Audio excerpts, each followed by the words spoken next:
Greetings and welcome to the Dr. J Blog Series. It's Thursday, September 11th, 2025, and on Thursdays we talk about knowledge and science. So we've been talking about flowers this week. We'll take a little bit more of a scientific dive into flowers today. If you survey a wide range of flowers, you'll find that the majority have an odd number of petals, and that certain numbers tend to come up much more often than others, numbers like 5 and 13.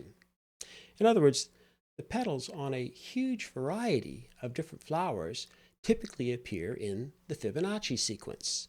You'll recall, some of you, from Monday's vlog that the Fibonacci sequence is formed by adding two successive numbers to get the next. So in pure mathematics, the sequence starts with 0 and 1. Add those together, they equal 1. Now, 1 plus 1, of course, equals 2. And then again, the latter term, the 1 plus 2 then equal 3. 2 plus 3 equals 5. 3 plus 5 equals 8.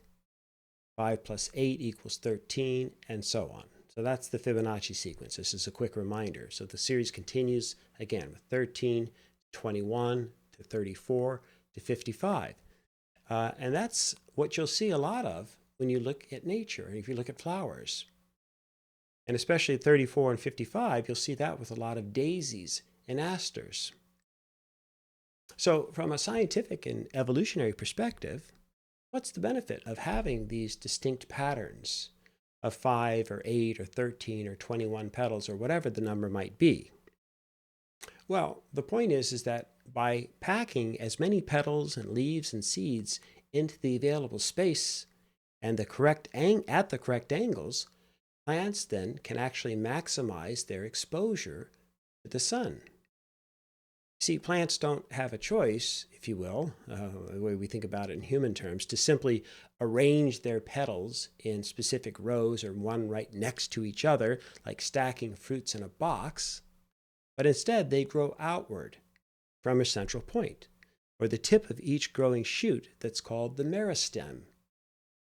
And the meristem cannot just simply expand in all directions at once, but instead produces new cells one at a time in a spiral pattern. And the new cells grow radially away from the meristem as the meristem grows upwards towards the sun.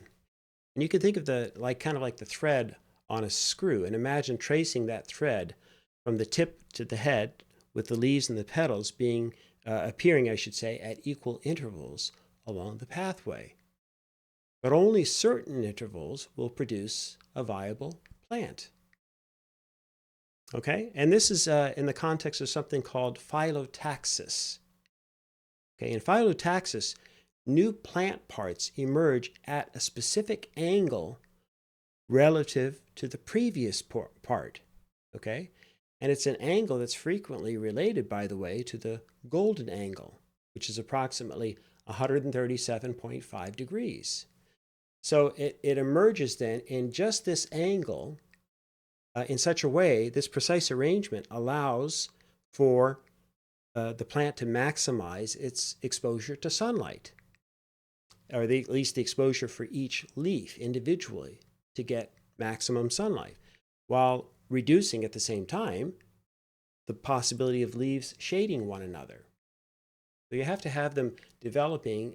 In fact, you can actually predict where the next petal or leaf is going to emerge when you look at a plant as it's growing and developing, based on the gap in between previous petals, previous leaves, and so on. Okay.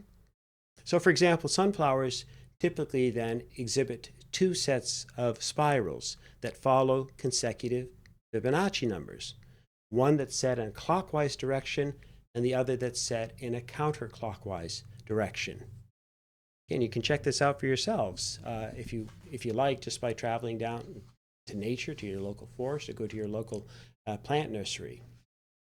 In the case of the sunflowers, then, this arrangement ensures that the seeds then are evenly distributed, which is again a striking demonstration of the Fibonacci series optimizing growth. So in nature, the Fibonacci sequence is evident in plant growth patterns, everything from the arrangements of leaves to their branches and their seedlings.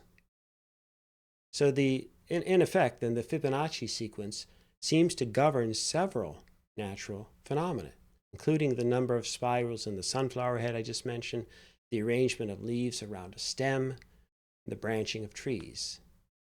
So in each of these cases, the Fibonacci series in nature essentially provides a framework that maximizes the efficiency and the beauty in growth patterns. And flower petal arrangements then are closely related to the Fibonacci sequence and the golden ratio. Okay? That is to say, the relationship is evident if you just look at the number of petals in various flowers, which again often follows the various Fibonacci numbers and their sums. Again, the Fibonacci sequence, what it does, it allows then for the optimal packing of petals. And furthermore, the spiral arrangement of florets in some flowers follows Fibonacci spirals as well. So, in short, Fibonacci numbers in nature, as evidenced by the sequence itself, play a significant role in flower petal arrangements.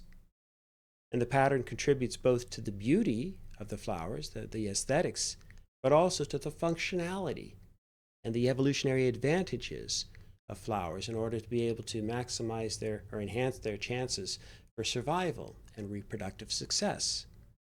And so this, again, kind of showcases the fascinating ways then in which nature incorporates mathematical principles into its designs. All right, well, that's it for today. As ever, may you and yours continue to create peace in your lives, nurture love in your hearts, and dole out hugs in abundance. And I hope to see you soon.